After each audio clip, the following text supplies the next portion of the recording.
Good morning बच्चों, कैसे हो? आशा करती हूँ ठीक होंगे और मैं ईश्वर से तुम्हारी स्वस्थता और कुशलता की कामना करती हूँ।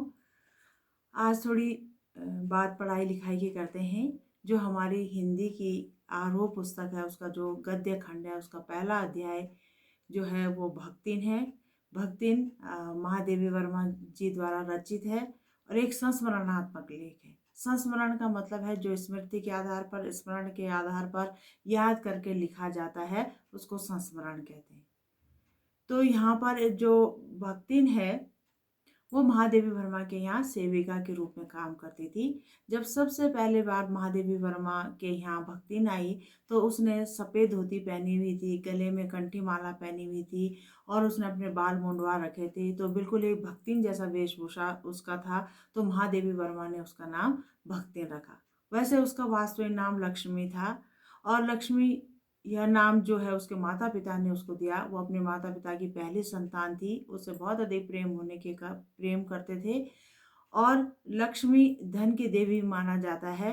परंतु भक्तिन को यह नाम बिल्कुल भी अच्छा नहीं लगता था और उसने महादेवी वर्मा से आग्रह किया कि मेरा यह नाम किसी को न बताएं, क्योंकि अगर कोई मेरा नाम सुनेगा तो वो मेरी हंसी उड़ाएगा, क्योंकि नाम तो मेरा लक्ष्मी और हूँ मैं इतनी गरीब।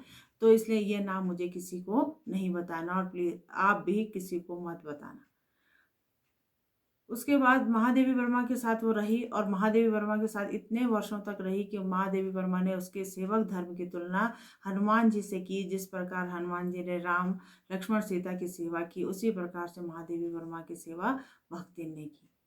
हाँ, भक्तिन की बहुत छोटी अवस्था में ही उसकी शादी जो है वो एक शादी कर दी गई थी 5 वर्ष की अवस्था में ही और 9 वर्ष की अवस्था में उसका गौना हो गया था। गौना का मतलब होता है पहले शादी कर लेते थे और जब वो ससुराल जाती थी तो उस रीति रिवाज को गौना कहते थे।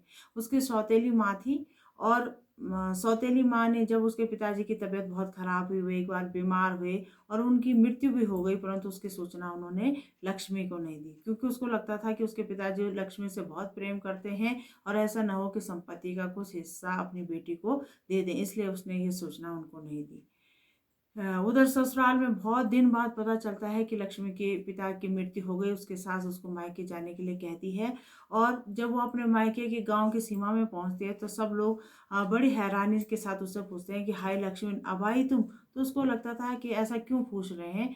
उसको कुछ अनहोनी की आशंका होती है और वह जब अपने घर जाती है तो देखती है कि वहाँ पिता की मृत्यु का समाचार सुनती है तो उसे बहुत गुस्सा आता है और बहुत रोना आता है। वो आती है और अपने सास और अपने पति पर बहुत गुस्सा निकालती है।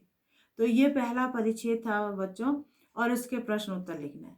पहला जो प्रश्न लिखना है वो लिखना है कि भक्तिन का वास्तविक नाम क्या था और वह नाम किसने दिया था।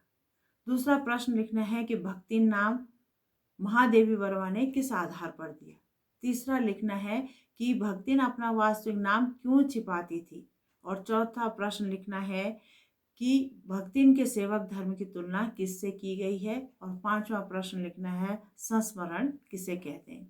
और इसको लिखकर फोटो खींचकर व्हाट्सएप पर दिखाना है। पहले 5 बच्चों का जो लिखा होगा वही जांच किया जाएगा। उसके बाद सारे बच्चे उसी के आधार पर अपने प्रश्नों के उत्तर अपनी कॉपियों में लिखेंगे।